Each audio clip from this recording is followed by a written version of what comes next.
제크 라이어스라고 하는 분이 계십니다. 이분은 원래 인도 분이신데 크리스찬이 되었고 그리고 목회자가 되어서 주님의 교회를 섬기는 분이십니다. 이분의 이야기 가운데 1950년 한국 전쟁 당시 진지에 숨어 있었다는 한 미국 군인에 관한 이야기를 전하고 있습니다. 상관이 그에게 전선에 남아있는 동료를 구하라고 하는 지시를 내리게 되자 그는 고개를 끄덕이면서 슬쩍 시계를 보았습니다. 그는 꿈을 그리더니 상관이 사라지게 되자 가만히 자리에 그냥 머물러 있었습니다. 몇 분이 지나도록 나가지 않자 동료가 그에게 상관의 지시를 다시 일깨워 주었습니다. 그는 다시 시계를 보면서 기다렸습니다.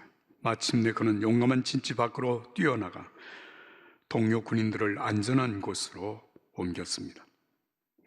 전투가 끝나고 난 다음에 그 이상한 행동을 의아하게 생각했던 한 친구가 물었습니다. 그랬더니 그 군인이 이렇게 대답을 했습니다. 나는 죽을 각오를 하지 못해서 너무 무서웠습니다. 그래서 두려움을 이길 어떤 큰 확신이 들 때까지 기다렸죠. 진지 밖을 살피고 있을 때 나를 위해 기도하겠다는 어머니의 약속이 떠올랐습니다. 그제야 무슨 일이든지 돌파할 수 있겠다는 자신이 생겼습니다. 이 이야기 끝에 제크 라이어스는 이렇게 글을 이어가고 있습니다. 나는 오랫동안 여러 나라에서 수많은 사람들을 만났다. 모든 사람의 이야기를 들어보니 그들이 그 자리에 오기까지 친구나 가족의 도움을 받았다는 내용이 빠지는 법이 없었다. 다른 누군가의 기도와 노력에 도움이 없이 그 자리까지 간 사람은 아무도 없다. 베드로는 안드레의 도움을 받았고 바울은 아나니아의 도움을 받았으며 디모데는 어머니와 외할머니의 도움을 받았다. 그렇습니다. 오늘 우리가 이 자리에 오기까지 정말 수많은 사람들의 도움이 있었음을 우리는 부정할 수가 없습니다. 제 개인의 이야기입니다만은 제가 감리교 신학대학에 입학을 하자 제가 다니던 모교회에 저를 위하여서 장학위원회가 조직이 되었습니다. 그리고 4년 졸업할 때까지 전액 장학금을 제게 지급해 주었습니다. 만약에 교회에서 그런 도움이 없었다면 제가 어떻게 공부를 끝까지 이어갈 수 있었을까 상상하기가 사실은 그렇게 쉽지 않은 부분입니다.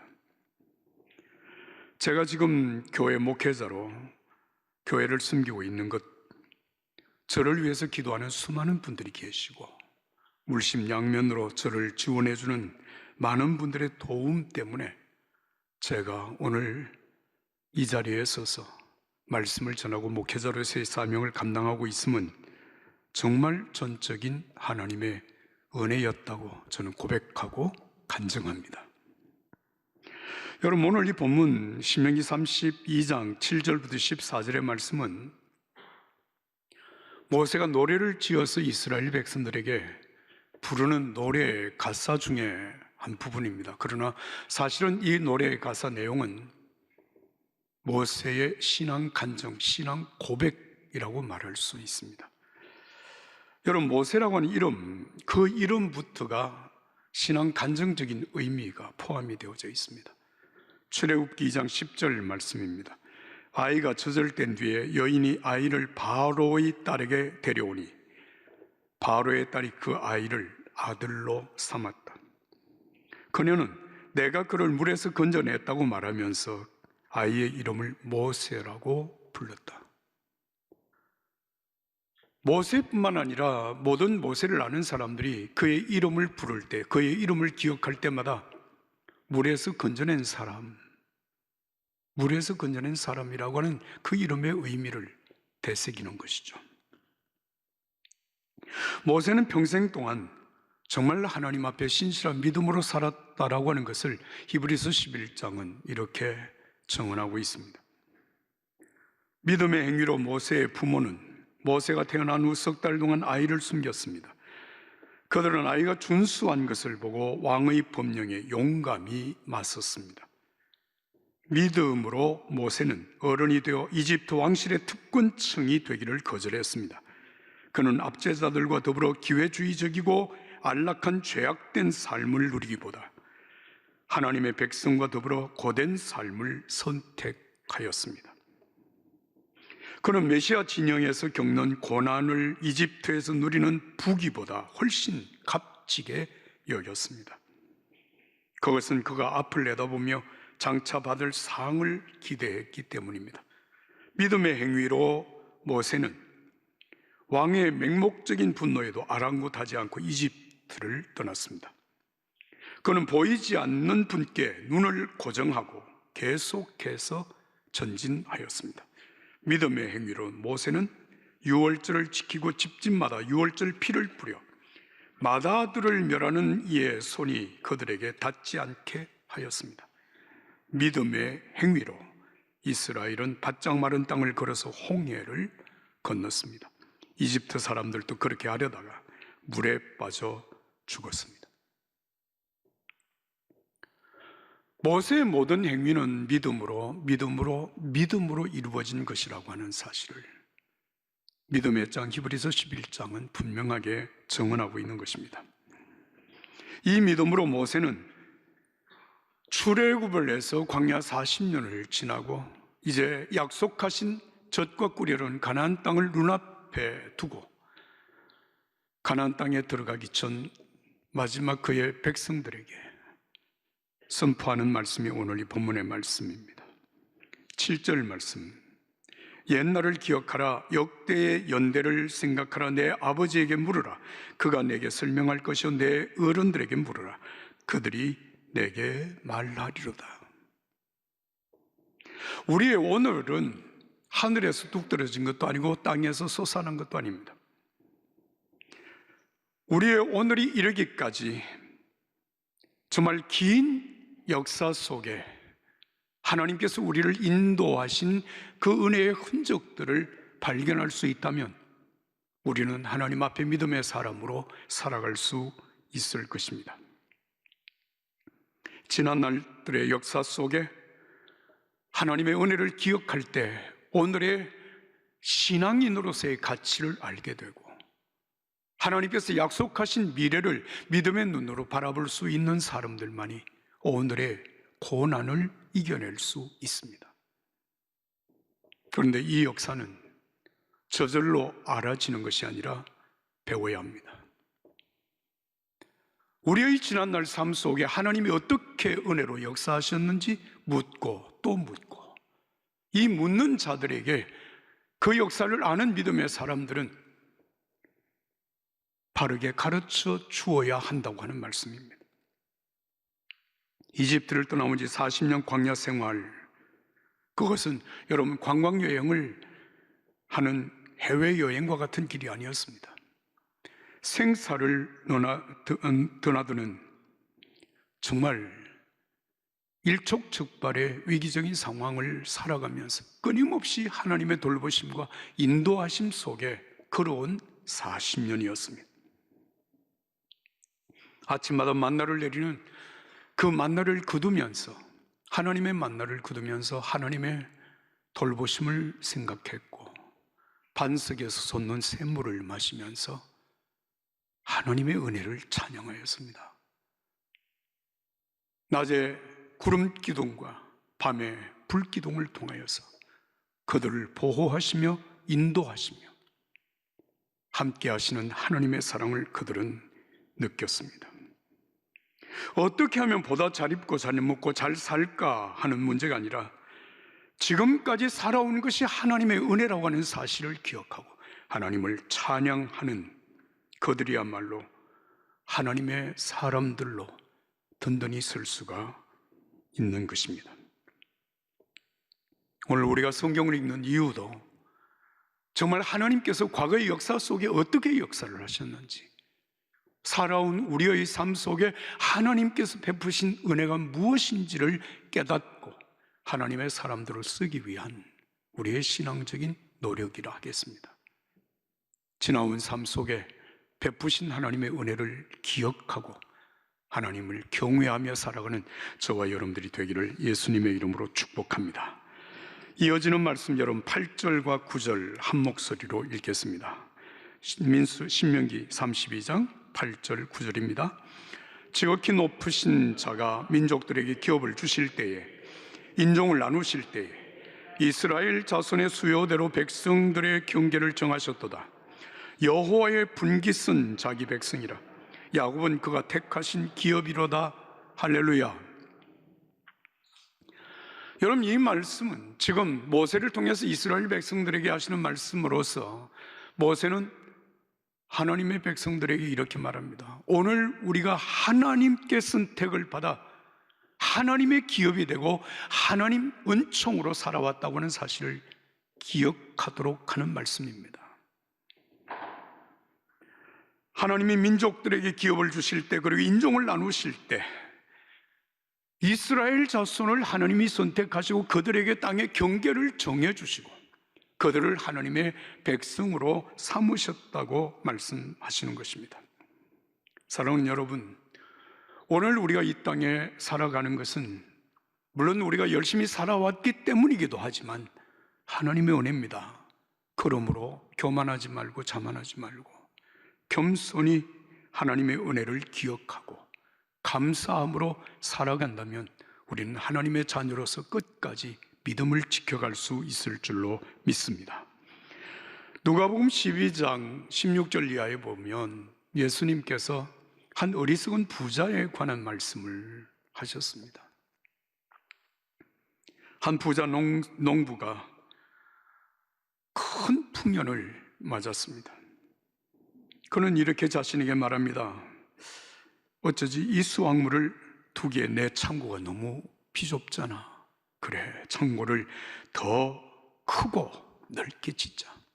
그리고 그 창고에 거두어들인 곡식들로 가득가득 채웠습니다. 그리고 자신에게 스스로 말합니다. 참 잘했다. 너는 크게 성공했으니 이제 은퇴해도 좋다. 평안히 내 인생을 즐기라.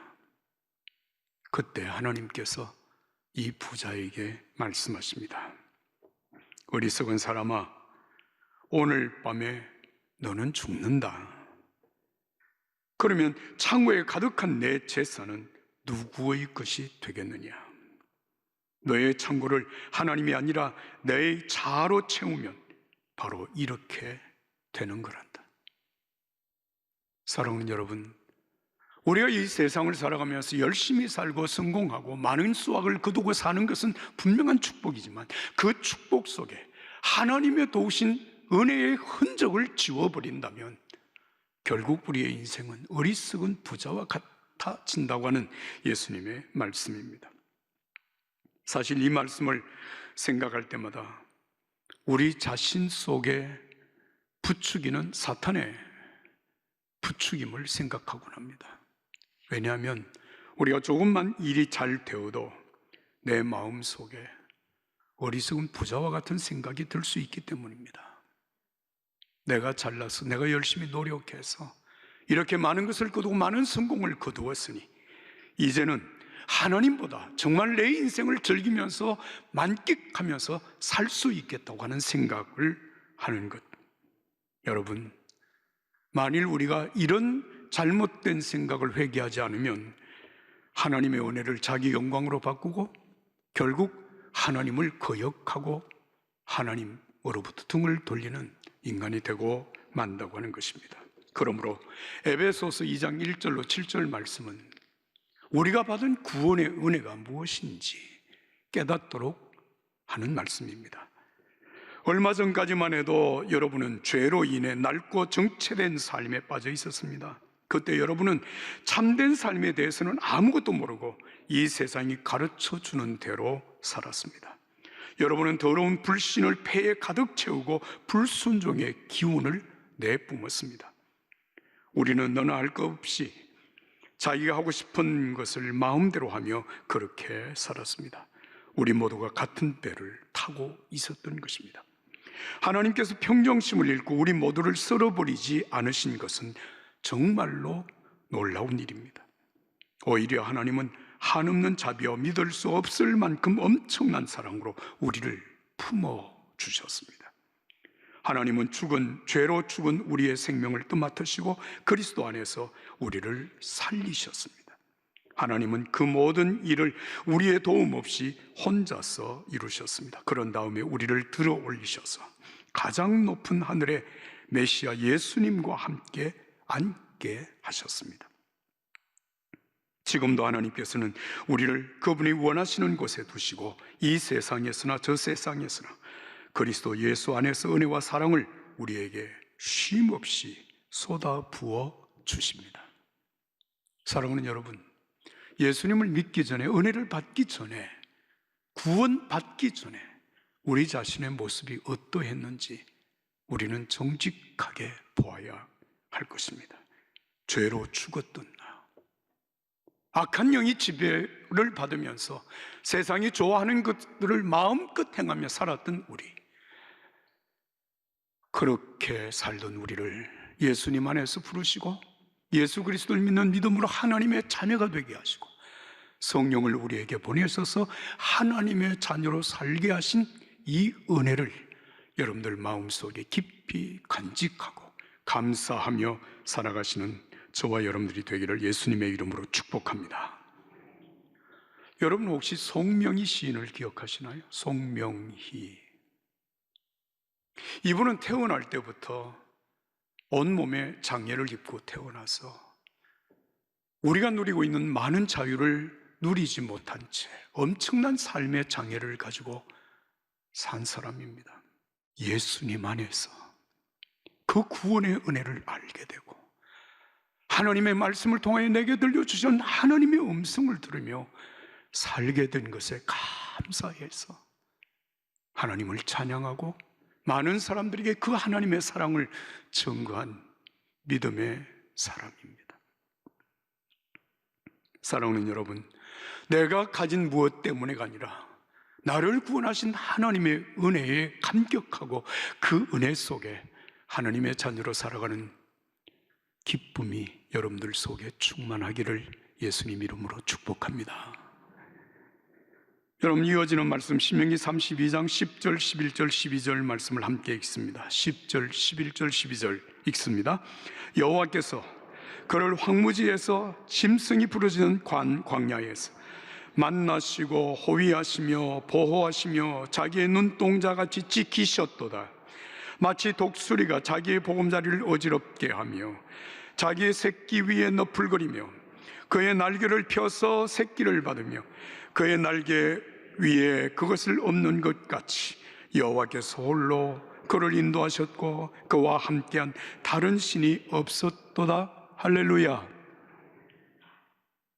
하나님의 사랑이 무엇인지 깨달으라고 하는 말씀입니다. 우리를 택하신 하나님께서 우리가 지나오는 그 광야, 황무지와 같은 그 어려운 인생길에 우리를 홀로 버려두지 아니하시고 우리를 만나주시고 호위하시며 보호하시며 자기의 눈동자와 같이 지켜주시고 그리고 우리를 인도하여 주시어서 오늘 여기까지 이르렀습니다. 하나님께서 모세를 통하여 그 백성들에게 깨우치는 모세의 신앙 고백이며 신앙 간증입니다. 우리가 때로는 삶이 너무 힘들어서, 우리의 삶이 너무 고통스러워서 아파하고 힘들어할 때 하나님은 우리를 홀로 버려두지 아니하시고 우리와 함께 하시며 위로하신다는 사실, 인도하신다는 사실을 여러분 믿으십니까? 제가 가까이 지나는 목사님 한 분이 사랑하는 딸을 먼저 하나님 앞에 보낸 이후에 얼마나 아픈지 며칠 동안 밤잠을 제대로 자지 못하고 뒤척이고, 그리고 어느 날 새벽 하나님의 음성을 듣습니다. 애야, 너 많이 아프지? 주님 너무 아픕니다. 그래, 네가 얼마나 아픈지 나도 알아. 그런데 너만 아픈 게 아니야. 나도 아파.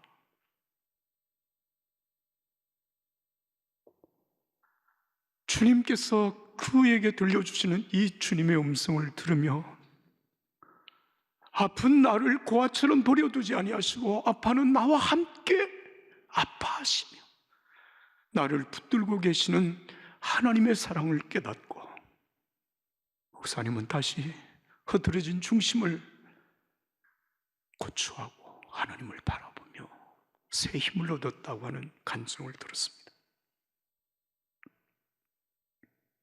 사랑하는 여러분, 십자가 위에서 절규하시는 예수님의 절규를 여러분 기억하십니까? 엘리, 엘리, 라마 사박다니. 나의 하나님, 어찌하여 나를 버리셨나이까? 하나님 앞에 마땅히 버림받아 할 우리의 허물과 죄를 걸머지시고 십자가에서 고통당하시며 부르짖던 예수님의 이 절규는 오늘 저와 여러분들이 절규해야 될 바로 그 소리가 아닐까요?